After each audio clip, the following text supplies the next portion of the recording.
Just because you're gardening in a small space doesn't mean that you can't think big. And that's exactly what's happening in a tiny courtyard garden in suburban Melbourne that's being transformed by a gardener with big ideas, Jenny Downs. So when you came here, you found disadvantages, but certain advantages of living in a smaller space. Yes, the proximity of the plants means that you actually are closer to nature and you can see things that you wouldn't perhaps notice in a bigger garden, and it's really quite interesting.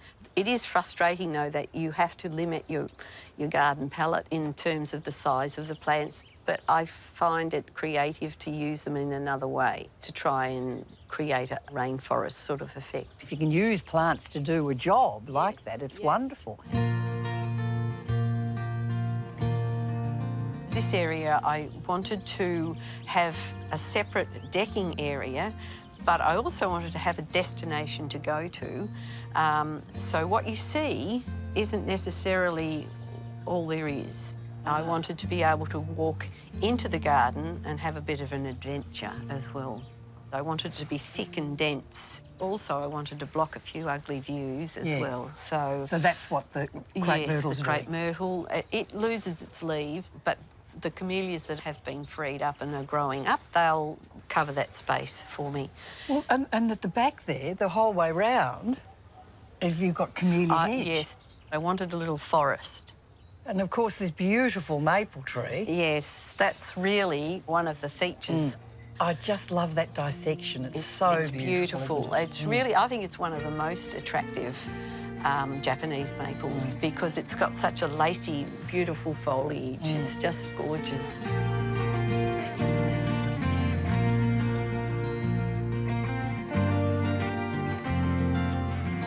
This is such a nice little nook, and I really think seating is so important in a garden. If you don't have a seat, you're just going to keep working all the time. It's absolutely right.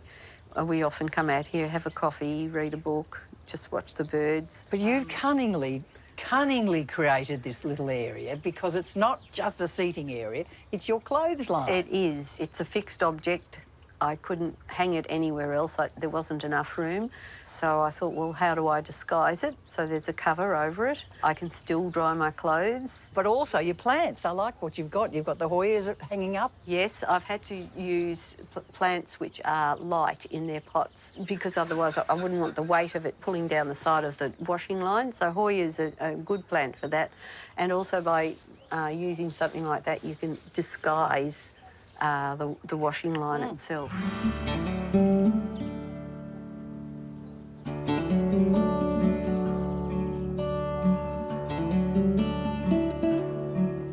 When you have an almost empty space, it can be hard to know where to start. But Jenny went from bland to beautiful by taking her design cues from nature. This is my creek bed. When I first arrived, it was a new build. So this little area, tiny though it is, it's got sort of a self-contained feeling to it. And why have you done it like this, though? I want it to be able to be visible from here so that you can look down and see the plants. And hopefully when these grow up and these grow up, you'll actually be doing a forest walk. In addition to the main garden area, there are several other small and narrow spaces. One features a wall of epiphytes in pots hanging on a frame on the side fence. This is such a narrow space, isn't it, between house and the fence? It is, but it shows you can do a lot with plants to cover the wall and to keep your house cool and get variety of planting in as well. It's a whole green wall filled with plants that are literally just hanging in pots. And you've got such a lot of variety, like this one. Yes, the Rhipsalis. It's a great one to have because in a green wall it helps you to blend plants in. Yeah. I love the zygo cactus. The flowers are just beautiful and lovely to watch. And it's going to have flowers for ages. Look at the buds coming on it. It's a real treat. And this is a treat. Isn't it gorgeous? Oh, another rat's tail, Rhipsalis. It's amazing that they flower. Look, these tiny little things, they're just gorgeous. Yeah, that's going to be a massive flowers. Yes. And all of these are epiphytes? They and they're are. just hanging down. It brings the outside in, and it's just really relaxing to be able to see this, and it brings the nature into the house.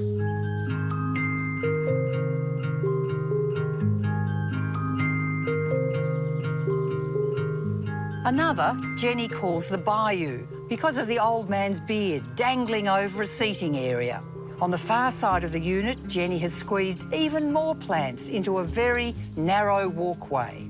This baby tears is good in a small area, isn't it? It's great. It just manages itself, really, and if you run over the pavers, just pull it off and that's it. Done. And this is terrific. You don't often see a tea tree doing that. No, it's been sort of espaliered along the fence, but I also like to let it run a little bit loose because it's got a nice weeping habit. Which one is it? That's Leptospermum starry night. And the beauty is you using the fence again. Yes, yes.